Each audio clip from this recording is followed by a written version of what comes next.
तर जय श्रीराम मित्रांनो, आपल्या घरी आलेला एक न्यू मेंबर.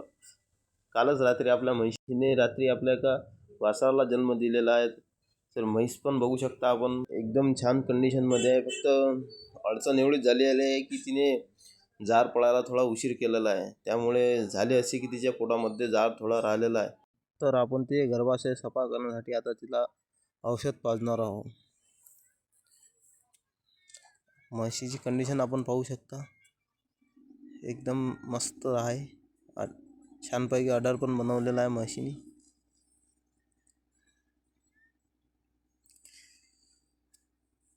जार जर पोटामध्ये राहिला तर होत काही नाही, फक्त आपल्याला काळजी करण्याची गरज आहे. तिला सकाळ आणि संध्याकाळ दोन्ही टाईम युट्रोवेट पाजायची आपल्याला काळजी करावी लागणार आहे. कारण त्यामुळे होते काय, जर तिचं लवकरात लवकर गर्भाशय सफा होण्यास मदत होते. आणि औषध पाजताना कधी पण हळूहळू पाजावी, कारण ठसका लागल्यास अपाय निघू शकते. त्यामुळे औषध पाजत असताना कृपया काळजी घ्या. तर म्हैस बघू शकता आपली मस्त कंडिशनमध्ये आहे.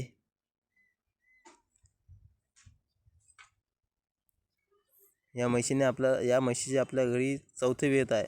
हिने प्रत्येक वेळी 11 लिटर दूध दिलेले आहे. आणि यावेळेस पण ती 11च्या वरती दूध काढणार आहे.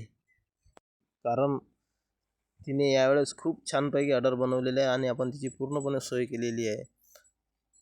तुम्ही बघू शकता म्हशीची कंडिशन आज तर खूप छान आहे. पण विषय हा रात्री गंभीर होणार आहे. कारण झाले असे की म्हशीचे भांडे रात्री 2:30 वाजता बाहेर पडले होते. मग काय, आपण रात्रीच 2 वाजता डॉक्टर साहेबांना बोलवून आणले आणि माझ्या मित्रांना बोलवून आणून तिचे भांडे आतमध्ये लुटून दिले. नंतर तिला कैची मारून आपण तिला राहू दिलं. डॉक्टर साहेब मला मेडिकल उघडू द्या, नंतर आपण तिची ट्रीटमेंट करू. मग काय, आपण मेडिकल उघडताच औषधे घेऊन आलो आणि नंतर लावायला सुरुवात केली आहे. डॉक्टर साहेब आल्यानंतर तिला आपण कॅल्शियम, ग्लुकोज सर्व चढून दिलेलं आहे. आपण तिला गाडीत भरलेलं आहे.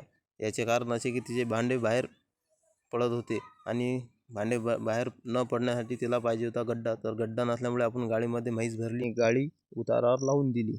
आता आपण म्हशीची कंडिशन बघू शकता. म्हशीने पाणी पण पिले आहे, दूध पण दिले थोडेफार आणि चारा पण खाल्लेला आहे.